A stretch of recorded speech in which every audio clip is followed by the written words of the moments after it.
Hi friends, मैं हृदय स्वागत करता हूं आपका अपने यूट्यूब चैनल भारद्वाज इलेक्ट्रिकल पर। आज दोस्तों हम इस वीडियो में इलेक्ट्रीशियन फर्स्ट ईयर स्टूडेंट के लिए मॉड्यूल पेपर सॉल्व करा रहे हैं। तो 3 मॉड्यूल पेपर देंगे फर्स्ट ईयर कैंडिडेट के लिए और 3 module paper second year candidate के लिए देंगे, जो कि हूबहू जो आपका सीबीटी एग्ज़ाम में पूछा जाता है। टोटल 75 क्वेश्चन उसी टाइप्स के होंगे। तो आज का यह मॉड्यूल सेट नंबर 2 है। तो यह वीडियो फर्स्ट ईयर कैंडिडेट के लिए है जो इलेक्ट्रीशियन ट्रेड से बिलोंग करते हैं। ज़रूर वीडियो को पूरा देखिए।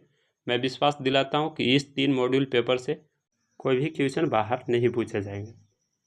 तो वीडियो हेल्पफुल रहेगा तो ज़रूर लाइक कर दीजिएगा और इस वीडियो को अपने दोस्त के साथ शेयर कर दीजिएगा जिनका भी सीबीटी एग्ज़ाम होने वाला है।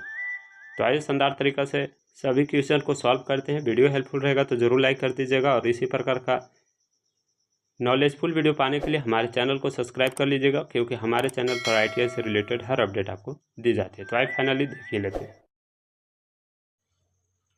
तो इस मॉड्यूल पेपर में आपको टोटल 75 क्वेश्चन होंगे और प्रत्येक क्वेश्चन 2 मार्क्स का होते हैं, इसलिए टोटल आपका जो मार्क्स हो जाएगा 75 गुने 2 कीजिएगा तो 150 मार्क्स का हो जाएगा, जो कि इस मॉड्यूल पेपर में टोटल क्वेश्चन को हम सॉल्व कराएंगे। तो ठीक है, इसमें 4 सब्जेक्ट का होते हैं। ट्रेड थ्योरी का क्वेश्चन होते हैं 38, ट्रेड थ्योरी का 38 क्वेश्चन होते हैं और वर्कशॉप कैलकुलेशन एंड साइंस का 6 क्वेश्चन होते हैं और ईडी से 6 क्वेश्चन होते हैं, इंजीनियरिंग ड्राइंग से। ठीक है, और 25 इम्प्लॉयबिलिटी स्किल से होते हैं।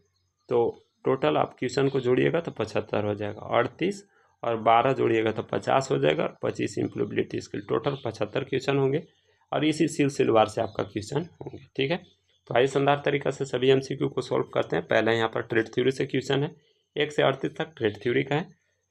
तो सभी क्वेश्चन को शानदार तरीक़े से सॉल्व कराएंगे। कुछ इंपॉर्टेंट पॉइंट भी बताऊंगा, हो सके तो आप अपनी इसे नोट्स वगैरह में लिख लीजिएगा, ताकि कंपटीशन एग्जाम का भी प्रिपरेशन कीजिएगा तो आपको काम आएंगे। ठीक है, आइए देखते हैं क्वेश्चन नंबर 1 में क्या पूछा गया है आपसे। क्वेश्चन नंबर 1 में पूछा गया कि भूमिगत केबल में बेडिंग जो होता है उसका मुख्य उद्देश्य क्या होता है। तो ध्यान रखिएगा, इसके भी 4 ऑप्शन आपको देखने को मिल जाएगा। 4 ऑप्शन में से जब राइट ऑप्शन चूज कीजिएगा तो यहाँ पर राइट ऑप्शन A4 के साथ चला जाएगा। ध्यान रखिएगा, धात्विक कवच को क्षरण से बचाना, यानी कि मेटालिक शीट को कोरोजन से बचाता है। ठीक है, तो राइट ऑप्शन A4 के साथ चूज कीजिए। यहाँ पर ABCD ऑप्शन में नहीं दिया हुआ है, A1 A2 A3 A4 इस तरह से दिया है, इसलिए इसका राइट ऑप्शन A4 के साथ चला जाएगा। ठीक है, थोड़ा सा इसके लिए एक ट्रिक होता है, ध्यान रखिएगा, सिम्बास मेथड। ठीक है, सिम्बास मेथड से आपको कई डाउट क्लियर हो जाएंगे अंडरग्राउंड केबल से संबंधित। तो C से होता है कोर, I से होता है इंसुलेशन, M से होता है मेटालिक शीट, B से होता है बेडिंग, A से होता है आर्मरिंग और A से होता है सर्वरिंग।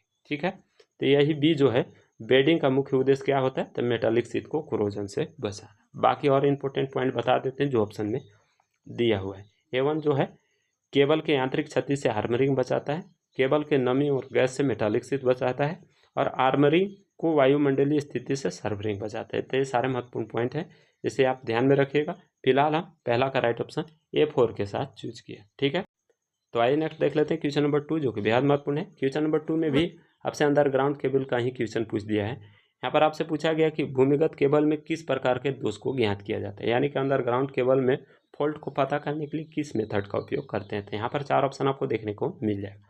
4 ऑप्शन में से जब राइट ऑप्शन चूज कीजिएगा तो दूसरा का राइट ऑप्शन A1 के साथ चला जाएगा। इस विधि को लूप टेस्ट के नाम से जाना जाता है। ठीक है, और लूप टेस्ट विधि कई प्रकार से होते हैं, जैसे कि Murray loop test method, Varley loop test method और फिशर लूप और ब्लेवियर, इस तरह से कई सारे टेस्ट होते हैं जो इसी टेस्ट के अंतर्गत आते हैं। फिलहाल हम दूसरा का राइट ऑप्शन A1 के साथ चूज किए। ठीक है, आइए नेक्स्ट देख लेते हैं क्वेश्चन नंबर 3। क्वेश्चन नंबर 3 भी बेहद महत्वपूर्ण है। यहाँ पर आपसे पूछा गया क्वेश्चन नंबर 3 में, यदि किसी चालक को 7/1.40 से इंगित करते हैं तो 1/40 क्या दर्शाता है। तो यानी कि 7/1.40 जो है, यह 1.40 किसको इंगित करता है। तो ध्यान रखिएगा, इसको अंश बोलते हैं, ऊपर वाला को, नीचे वाला को हर बोलते हैं। तो अंश जो होता है वो तार की संख्या को बताता है। अंश यानी कि 7 तार की संख्या है और प्रत्येक तार की जो मोटाई है वो नीचे, यानी कि व्यास जो है वो नीचे दिया होता है। तो राइट ऑप्शन यहाँ पर A4 के साथ चला जाएगा, प्रत्येक चालक के व्यास को दर्शाता है। और यहाँ पर 1.40 दिया हुआ है, तो यह समझ जाइएगा कि mm में दिया है। अगर SWG में दिया रहेगा तो यहाँ पर एक SWG लिखा रहेगा, 1 या 2 3 4 5, 0 से 36 के बीच में ही रहेगा, ये पॉइंट के बाद वाला डिजिट नहीं रहेगा। तो यहाँ पर mm में होगा। ठीक है, 1.40 mm। ठीक है, तो ध्यान रखिएगा। फिलहाल हम तीसरा का राइट ऑप्शन A4 के साथ चूज किया। आइए नेक्स्ट देख लेते हैं क्वेश्चन नंबर 4, जो कि बेहद महत्वपूर्ण है। यहाँ पर आपसे 4 में पूछा गया एल्युमिनियम चालक की चालकता मान कितना होता है। तो इसके भी 4 ऑप्शन आपको देखने को मिल जाएंगे।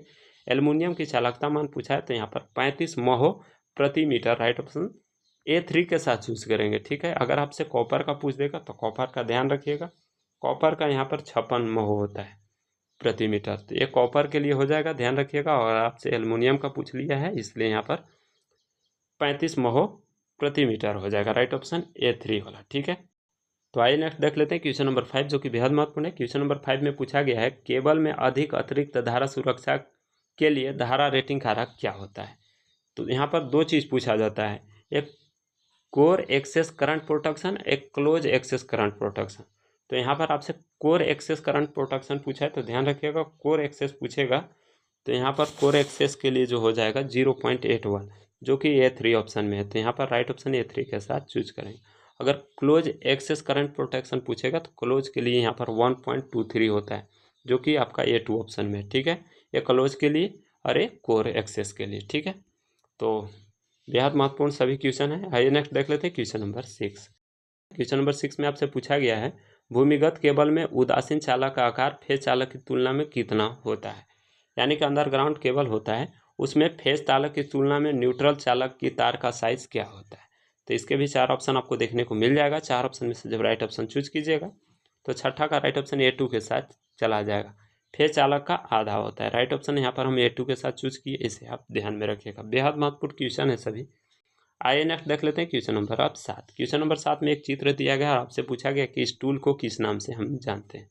ठीक है, तो बेहद महत्वपूर्ण ये टूल है और इसका भी 4 ऑप्शन दिया गया। 4 ऑप्शन में से जब राइट ऑप्शन चूज कीजिएगा तो यहाँ पर राइट ऑप्शन A3 वाला के साथ चला जाएगा। यह जो टूल दिखाया गया था वो क्रिम्पिंग टूल है। क्रिम्पिंग टूल का क्या उपयोग करते हैं, तो लक्स को दबाने के लिए, यानी थिम्बल के द्वारा तार उसमें डाल करके लक्स को दबा देते हैं तो वह लूज कनेक्शन नहीं होता है, एकदम तार को अच्छी मजबूती से पकड़ लेता है। तो राइट ऑप्शन यहाँ पर A3 वाला हो जाएगा। ठीक है, आइए नेक्स्ट देख लेते हैं क्वेश्चन नंबर 8। क्वेश्चन नंबर 8 में आपसे पूछा गया है उच्च तन्या हेतु सिरोपरि लाइन में कौन सा जोड़ लगाया जाता है।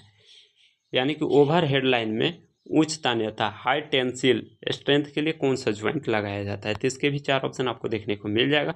4 ऑप्शन में से जब राइट ऑप्शन चूज कीजिएगा तो यहाँ पर राइट ऑप्शन जो है वेस्टर्न यूनियन ज्वाइंट हो जाएगा, राइट ऑप्शन A3 वाला। ठीक है, ब्रिटानिया टी ज्वाइंट का कहाँ उपयोग करते हैं, तो तार की लंबाई बढ़ाने हेतु अगर आपसे पूछेगा तो ब्रिटानिया टी ज्वाइंट का उपयोग करते हैं।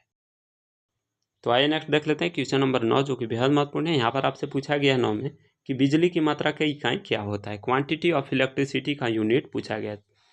तो आवेश की मात्रा को हम क्वांटिटी ऑफ इलेक्ट्रिसिटी कहते हैं और इसका जो यूनिट होता है कूलम होता है, जो कि A2 ऑप्शन में दिया हुआ। तो बेहद महत्वपूर्ण है।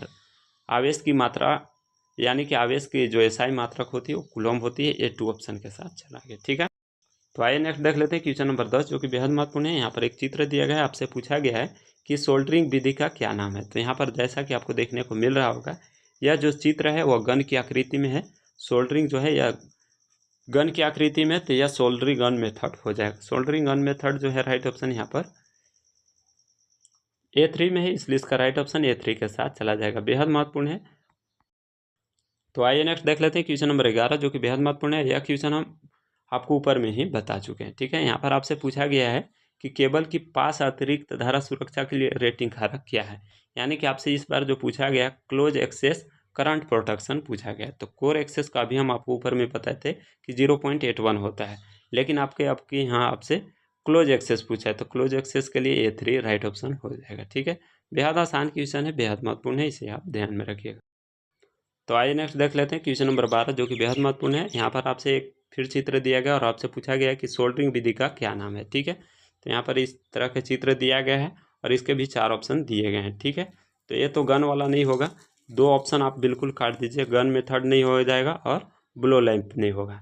इसमें से डीप होगा या तापमान नियंत्रित। तो यहाँ पर निमी जो माना है A4 माना है, यानी कि तापमान नियंत्रित सोल्डरिंग विधि यह है। तो जो निमी मांगना है उसी के अकॉर्डिंग यहाँ पर ऑप्शन को चूज कीजिएगा, नहीं तो आपका गलत हो जाएगा। ठीक है, तो यहाँ पर 12 का राइट ऑप्शन A4 के साथ चूज किया। आइए नेक्स्ट देख लेते हैं क्वेश्चन नंबर 13। तो आइए नेक्स्ट देख लेते हैं क्वेश्चन नंबर 13, जो कि बेहद महत्वपूर्ण है। क्वेश्चन नंबर 13 में आपसे पूछा गया है, तांबे के परमाणु के तीसरे कक्ष में कितने इलेक्ट्रॉन होते हैं। तो बेहद आसान क्वेश्चन है। कॉपर का परमाणु क्रमांक 29 होता है और 29 को हम किस तरह से इलेक्ट्रॉनिक विन्यास करते हैं। पहला कक्ष में 2 होता है, दूसरा में 8, तीसरा में 18 और चौथा में 1 होता है। यानी कि 8 2 10, 18 10 28 और 1 29। ठीक है, तो तीसरा कक्ष में पूछा है इसलिए यहाँ पर 18 हो जाएगा। 18 ऑप्शन जो है A3 में है, इसलिए इसका राइट ऑप्शन A3 के साथ चूज करेंगे। अगर आपसे बाहरी कक्ष में या संयोजी कक्ष में पूछ देगा तो ध्यान रखिएगा संयोजी कक्ष में 1 इलेक्ट्रॉन होता है। तो फिलहाल हम 13 का राइट ऑप्शन A3 के साथ चूज किए। तो आइए नेक्स्ट देख लेते हैं क्वेश्चन नंबर 14, जो कि बेहद महत्वपूर्ण है और बेहद ये भी क्वेश्चन आसान है। यहाँ पर आपसे पूछा गया है, विद्युत मात्रा का सूत्र क्या होता है। तो विद्युत मात्रा यानी कि Q बराबर सूत्र क्या होता है। तो Q बराबर I इंटू टी होता है। I जो है यहाँ पर करंट है, T जो है यहाँ पर टाइम है। तो राइट ऑप्शन यहाँ पर A1 के साथ चला जाएगा। बेहद आसान क्वेश्चन है, इसे आप ध्यान में रखिएगा। ठीक है, तो आइए नेक्स्ट देख लेते हैं क्वेश्चन नंबर 15, जो कि बेहद महत्वपूर्ण है और बेहद आसान ये भी क्वेश्चन है। आपसे यहाँ पर पूछा गया चालकता की इकाई क्या होती है। तो चालकता की इकाई जो होती है महो होती है। कंडक्टेंस की यूनिट जो होती है महो होती है। रेजिस्टेंस का ओम होता है और ओम मीटर जो होता है विशिष्ट प्रतिरोध की इकाई होती है। तो ये सारे बेहद महत्वपूर्ण ऑप्शन है। फिलहाल हम कंडक्टेंस का यूनिट जो होती है महो होता है। राइट ऑप्शन A1 के साथ चूज करेंगे। ठीक है, आइए नेक्स्ट देख लेते हैं क्वेश्चन नंबर 16। क्वेश्चन नंबर 16 भी बेहद महत्वपूर्ण है। आपसे यहाँ पर पूछा गया है 16 में कि डीसी परिपथ में शक्ति गणना करने का सूत्र क्या होता है। यानी कि P इक्वल टू फॉर्मूला क्या होता है। तो P equal to V into I होता है। ठीक है, यानी कि voltage into current, voltage into current जो होता है, current into voltage. Right option A2 में दिया हुआ है, इसलिए इसका राइट ऑप्शन A2 के साथ चूज करें। बेहद महत्वपूर्ण क्वेश्चन है। तो आइए नेक्स्ट देख लेते हैं क्वेश्चन नंबर 17, जो कि बेहद महत्वपूर्ण है। क्वेश्चन नंबर 17 में पूछा गया है, गूथे हुए कंडक्टर का ठोस कंडक्टर की तुलना में क्या फायदा है। तो इसके भी 4 ऑप्शन दिए गए हैं। 4 ऑप्शन में से जब राइट ऑप्शन चूज कीजिएगा तो राइट ऑप्शन जो है A2 के साथ चला जाएगा। ठोस कंडक्टर की तुलना में गूथा हुआ कंडक्टर जो होता है मोर फ्लेक्सिबल होता है, अधिक लचीला होता है। तो राइट ऑप्शन यहाँ पर A2 के साथ चूज किए, इसे आप ध्यान में रखिएगा। बेहद महत्वपूर्ण है। आइए नेक्स्ट अब देख लेते हैं क्वेश्चन नंबर 18।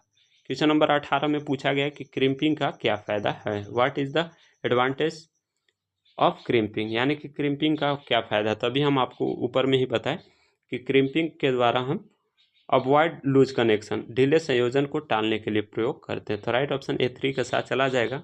क्रिम्पिंग टूल का जो चित्र दिखाए थे उसी में आपको हम बताए थे कि लूज कनेक्शन को इससे टाला जा सकता है। तो राइट ऑप्शन यहाँ पर हम A3 के साथ चूज किए। बेहद महत्वपूर्ण क्वेश्चन है। ठीक है, तो आइए नेक्स्ट देख लेते हैं क्वेश्चन नंबर 19, जो कि बेहद महत्वपूर्ण है, बेहद आसान क्वेश्चन है। यहाँ पर आपसे पूछा गया 19 में उत्पादन संयंत्र में किस प्रकार का केबल बिछाने का विधि का प्रयोग किया जाता है। तो इसके भी 4 ऑप्शन आपको देखने को मिल जाएगा। 4 ऑप्शन में से जब राइट ऑप्शन चूज कीजिएगा तो 19 का राइट ऑप्शन जो है यहाँ पर A2 के साथ चला जाएगा। रेक इन एयर विधि का प्रयोग करते हैं। अगर आप पूछेगा कि संकीर्ण जगह के लिए किस विधि का प्रयोग किया जाता है, तो संकीर्ण जगह के लिए डक्ट मेथड का प्रयोग किया जाता है। संकीर्ण जगह के A1 ऑप्शन हो जाएगा और उत्पादन संयंत्र के लिए यहाँ पर A2 ऑप्शन हो जाएगा। तो फिलहाल हम 19 का राइट ऑप्शन A2 के साथ चूज किए। ठीक है, आइए नेक्स्ट देख लेते हैं क्वेश्चन नंबर 20।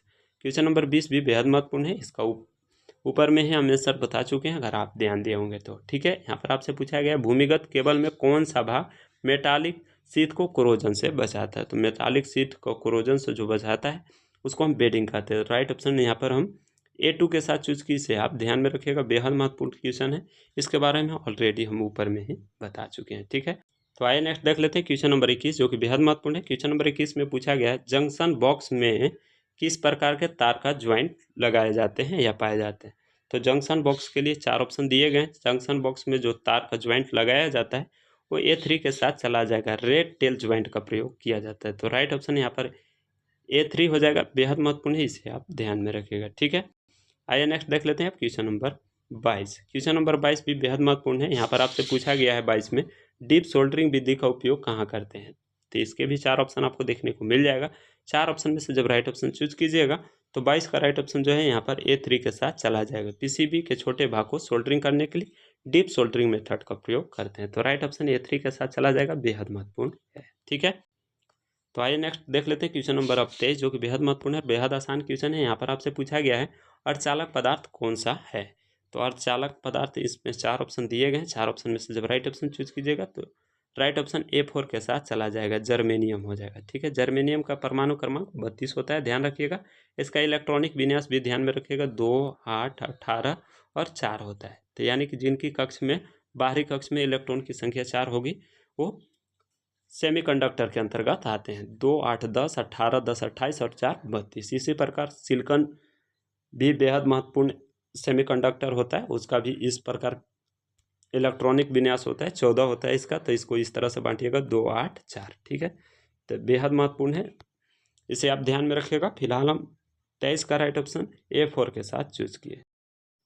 तो आइए नेक्स्ट देख लेते हैं क्वेश्चन नंबर 24, जो कि बेहद महत्वपूर्ण है। यहाँ पर एक चित्र दिया गया है माइक्रोमीटर का, आपसे यहाँ पर पूछा गया माइक्रोमीटर का पाठ्यांक क्या होगा। ठीक है, इस चित्र में आपको पाठ्यांक बताना है कि कितना होगा। तो इसके लिए एक फार्मूला होता है, टोटल रीडिंग बराबर main scale reading plus list count into thimble reading. तो यहाँ पर मेन स्केल पर जो रीडिंग है, ध्यान रखिएगा, 4 के बाद नीचे देखिए हाफ हाफ का दिया हुआ है। तो यहाँ पर कितना हो जाएगा, मेन स्केल रीडिंग पर हो जाएगा 4.50, 4.5 हो जाएगा। ठीक है, और यहाँ पर थिम्बल रीडिंग कितना है, 5 है। तो list count into thimble reading होता है, लिस्ट काउंट माइक्रोमीटर का 0.01 होता है, गुने 5 कर दीजिएगा। ठीक है, तो इसको इस तरह से जब टोटल कीजिएगा तो 4.50 में हम 0.05 जोड़ेंगे तो कितना हो जाएगा, 4.55, जो कि राइट ऑप्शन A3 वाला हो जाएगा। तो बेहद महत्वपूर्ण क्वेश्चन है, राइट ऑप्शन हम A3 के साथ चूज किए। ठीक है, क्वेश्चन नंबर 25 भी बेहद महत्वपूर्ण है और बेहद आसान क्वेश्चन है। यहाँ पर 25 में आपसे पूछा गया है, कंडक्टर के आकार को मापने के लिए किसका उपयोग किया जाता है, यानी कि तार का साइज मापने के लिए किस उपकरण का उपयोग करते हैं। तो यहाँ पर 4 ऑप्शन आपको दिया गया है, 4 ऑप्शन में से जब राइट ऑप्शन चूज कीजिएगा तो 25 का राइट ऑप्शन जो है A3 के साथ चला जाएगा। इसको हम SWG बोलते हैं। SWG का मतलब स्टैंडर्ड वायर गेज। इसमें 0 से 36 तक परास होता है, 0 साइज सबसे बड़ा होता है और 36 साइज सबसे छोटा होता है। आकृति की बात करें तो गोलाकार आकृति में होती है। तो आइए नेक्स्ट देख लेते हैं क्वेश्चन नंबर 26, जो कि बेहद महत्वपूर्ण है। क्वेश्चन नंबर 26 में पूछा गया है, विद्युत वाहक बल ज्ञात करने के लिए निम्न में से किस सूत्र का उपयोग किया जाता है। तो यहाँ पर 4 ऑप्शन आपको देखने को मिल जाएगा, 4 ऑप्शन में से जब राइट ऑप्शन चूज कीजिएगा तो 26 का राइट ऑप्शन जो है A2 के साथ चला जाएगा। EMF बराबर जो होता है potential difference plus voltage drop, यानी कि PD plus IR voltage drop. ठीक है ना, तो यही इसका राइट ऑप्शन हो जाएगा, A2 के साथ हम चूज करेंगे। बेहद आसान क्वेश्चन है सभी, और उम्मीद करता हूं कि आप सभी क्वेश्चन को बेहतरीन तरीके से समझ पा रहे होंगे। आइए नेक्स्ट देख लेते हैं क्वेश्चन नंबर 27, जो कि बेहद महत्वपूर्ण है। क्वेश्चन नंबर 27 में पूछा गया, कौन सा नियम बतलाता है कि विद्युत परिपथ में लगाया गया वोल्टेज पाथ के योग के बराबर होते थे। किरचॉफ जो वैज्ञानिक थे उन्होंने 2 नियम दिए थे, एक वोल्टेज का नियम और एक करंट का नियम, जिसको हम KCL और KVL के नाम से जानते हैं। करंट वाला जो नियम था उसमें था कि किसी बिंदु पर मिलने वाली धाराओं का बीजगणितीय योग 0 होता है, वो धारा के लिए संबंधित है। इसलिए अगर करंट का नियम पूछेगा कि किस सिद्धांत पर कार्य करता है, तो आवेश संरक्षण के, जबकि ये वोल्टेज वाला जो है वो ऊर्जा संरक्षण के सिद्धांत पर कार्य करता है। तो ये दूसरा नियम है उनका, ध्यान रखिएगा। किरचॉफ का पहला नियम करंट से संबंधित है, जबकि दूसरा नियम वोल्टेज से संबंधित है। तो यहाँ पर राइट ऑप्शन हम A4 के साथ चूज किए। ठीक है, तो आइए नेक्स्ट देख लेते हैं क्वेश्चन नंबर 28, जो कि बेहद महत्वपूर्ण है और बेहद आसान क्वेश्चन है। इसमें कई बच्चे लोग गलत कर जाते हैं। ठीक है, तो यहाँ पर आपसे पूछा गया कि यदि 3 प्रतिरोध R1, R2, R3 समानांतर क्रम में जुड़े गए हैं तो टोटल उनका कुल प्रतिरोध क्या होगा। तो इसका राइट आंसर किसके साथ जाएगा, आपको कमेंट करके बताना है। अगर आपका राइट आंसर आता है तो मैं आपको कमेंट को पिन कर दूंगा। ठीक है, तो फिलहाल 28 का कमेंट करके हमें जरूर बताइएगा। तो आइए नेक्स्ट देख लेते हैं क्वेश्चन नंबर 29, जो कि बेहद महत्वपूर्ण है। क्वेश्चन नंबर 29 में पूछा गया, ओम मीटर का पाठ्यांक खुले हुए R2 प्रतिरोध पर क्या होगा। तो यानी कि अमीटर खुला हुआ है और उसमें R2 का मान आपसे पूछा गया। तो यहाँ पर 4 ऑप्शन आपको देखने को मिल जाएगा, 4 ऑप्शन में से जब राइट ऑप्शन चूज कीजिएगा तो खुले ओमीटर पर जो R2 का मान होगा अनंत पाठ्यांक पर संकेत देगा। तो राइट ऑप्शन यहाँ पर हम A2 के साथ चूज करेंगे, इसे आप ध्यान में रखिएगा, बेहद महत्वपूर्ण है। ठीक है, आइए नेक्स्ट देख लेते हैं क्वेश्चन नंबर 30, जो कि बेहद महत्वपूर्ण है। ये भी यहाँ पर एक चित्र दिया गया है, आपसे इसका नाम पूछा गया है। तो इस प्रतिरोध का क्या नाम है। तो जैसा कि आप चित्र में देख पा रहे हैं, यह जो चित्र दिया गया है वायर वाउंड रजिस्टर का चित्र दिया गया। तो राइट ऑप्शन यहाँ पर हम A2 के साथ चूज करेंगे, इसे आप ध्यान में रखिएगा, बेहद ये भी क्वेश्चन महत्वपूर्ण है। तो आइए नेक्स्ट देख लेते हैं क्वेश्चन नंबर यहाँ पर 31, जो कि बेहद महत्वपूर्ण है। क्वेश्चन नंबर 31 में पूछा गया है, किस पदार्थ का ऋणात्मक तापमान गुणांक होता है, यानी कि NTC के अंतर्गत कौन सा आता है, ये ऑप्शन आपको चूज करना है। तो NTC का मतलब होता है निगेटिव टेम्परेचर कोफिशिएंट, जो कि माइका आता है। माइका जो है A1 ऑप्शन में है, इसलिए इसका राइट ऑप्शन A1 के साथ चला जाएगा। अगर आपसे पीटीसी का पूछा जाता तो पीटीसी के अंतर्गत जो आता है आपका कॉपर आ जाता, जो कि A3 ऑप्शन में है। पीटीसी का मतलब होता है पॉजिटिव टेम्परेचर कोफिशिएंट होता है। फिलहाल हम 31 का राइट ऑप्शन A1 के साथ चूज किए। तो आइए नेक्स्ट देख लेते हैं क्वेश्चन नंबर 32, जो कि बेहद महत्वपूर्ण है। क्वेश्चन नंबर 32 में पूछा गया है ओम के नियम से संबंधित विद्युत राशियाँ कौन कौन सी आती है। तो ये आप सभी लोग जानते हैं, ओम के नियम जो बतलाता है V बराबर I इंटू आर, यानी कि वोल्टेज, रेजिस्टेंस और करंट, ये तीनों के बारे में बताता है। और यह जो ऑप्शन है A3 ऑप्शन में है, धारा, वोल्टेज और प्रतिरोध।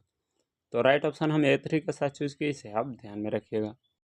आइए नेक्स्ट देख लेते हैं क्वेश्चन नंबर अब 33। 33 भी बेहद महत्वपूर्ण है। यहाँ पर आपसे पूछा गया 33 में कि प्रतिरोधकता यानी कि रजिस्टिविटी की इकाई क्या होती है। तो इसके भी 4 ऑप्शन आपको देखने को मिल जाएगा। 4 ऑप्शन में से जब राइट ऑप्शन चूज कीजिएगा तो 33 का राइट ऑप्शन A3 के साथ चला जाएगा, ओम मीटर होता है। तो बेहद महत्वपूर्ण क्वेश्चन है ये भी। आइए नेक्स्ट देख लेते हैं अब क्वेश्चन नंबर 34। सभी आसान आसान क्वेश्चन है, इसलिए हम ज़्यादा टाइम आपको नहीं दे रहे हैं, रिविजन केवल करा दे रहे हैं, ठीक है। तो आइए नेक्स्ट देख लेते हैं क्वेश्चन नंबर 34, जो कि बेहद महत्वपूर्ण है। क्वेश्चन नंबर 34 में पूछा गया श्रेणी परिपथ का उपयोग है, यानी कि ऑप्शन जो दिया गया है उसमें से किसमें श्रेणी परिपथ का उपयोग किया जाता है। तो वोल्ट मीटर का संयोजन पैरेलल में होता है, घर में जितने भी लाइट लगे होते हैं पैरेलल में लगे होते हैं। मीटर में शंट प्रतिरोध ये भी पैरेलल में लगा होता है, लेकिन A4 में जो दिया हुआ है वोल्ट मीटर का मल्टीप्लायर प्रतिरोध, ये श्रेणी क्रम में जुड़े होते हैं। तो राइट ऑप्शन है यहाँ पर हम 34 का A4 के साथ चूज किया। तो आइए नेक्स्ट देख लेते हैं क्वेश्चन नंबर 35, जो कि बेहद महत्वपूर्ण है। यहाँ पर एक चित्र दिया गया, आपसे पूछा गया है कि परिपथ का प्रभाव क्या होगा यदि हम AB को शॉर्ट कर देंगे। तो A यहाँ पर है और B यहाँ पर है, इसको अगर हम शॉर्ट कर देंगे तो ये 3 जो रजिस्टर लगे हैं पैरेलल में, उसका मान जो हो जाएगा परिपथ का प्रतिरोध 0 हो जाएगा। इसलिए इसका राइट ऑप्शन जो है यहाँ पर A1 के साथ चला जाएगा। बेहद महत्वपूर्ण है, इसे आप ध्यान में रखिएगा, ठीक है।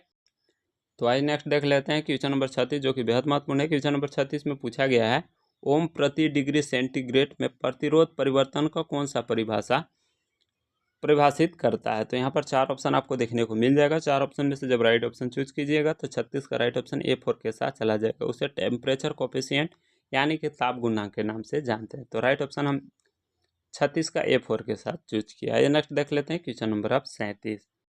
तो आइए नेक्स्ट देख लेते हैं क्वेश्चन नंबर 37, जो कि बेहद महत्वपूर्ण है। यहाँ पर यह क्वेश्चन रिपीटेड है, आपसे पूछा गया कि विशिष्ट प्रतिरोध का इकाई ऐसा इकाई क्या होता है। तो इसके भी 4 ऑप्शन आपको देखने को मिल जाएगा। 4 ऑप्शन में से राइट ऑप्शन चूज कीजिएगा तो A3 के साथ चला जाएगा, ओम मीटर होता है। बेहद आसान क्वेश्चन है, यह रिपीटेड है, ठीक है। आइए नेक्स्ट देख लेते हैं क्वेश्चन नंबर 38, और यह क्वेश्चन जो है ट्रेड थ्योरी का आखिरी क्वेश्चन है, ठीक है। इसमें पूछा गया कि एक खुले सर्किट में प्रतिरोध का मान क्या होता है। तो परिपथ अगर खुला होगा तो उसमें प्रतिरोध का मान जो होता है अनंत होता है, ठीक है। तो राइट ऑप्शन A4 के साथ चूज कीजिएगा। अगर इसमें धारा का मान पूछ देता आपसे तो धारा का मान 0 होगा। खुला परिपथ में धारा का मान 0 तथा प्रतिरोध का मान अनंत होता है, जबकि शॉर्ट सर्किट में जो है प्रतिरोध का मान 0 होता है और धारा का मान अनंत होता है। तो महत्वपूर्ण पॉइंट को आप ध्यान में रखिएगा। फिलहाल हम 38 का राइट ऑप्शन A4 के साथ चूज किए। तो ये ट्रेड थ्योरी से 38 क्वेश्चन थे। इसका पार्ट 2 में हम जितने भी नॉन टेक हैं यानी कि 25 और 12 37 क्वेश्चन को उसमें हम सॉल्व करेंगे। तो पार्ट 2 जल्द आपको प्रोवाइड कर रहे हैं, तो ज़रूर उसे भी पुनः देख लीजिएगा, ठीक है। तो मिलते हैं फिर नेक्स्ट वीडियो में नई जानकारी के साथ, तब तक के लिए अपना ख्याल रखिए। जय हिंद।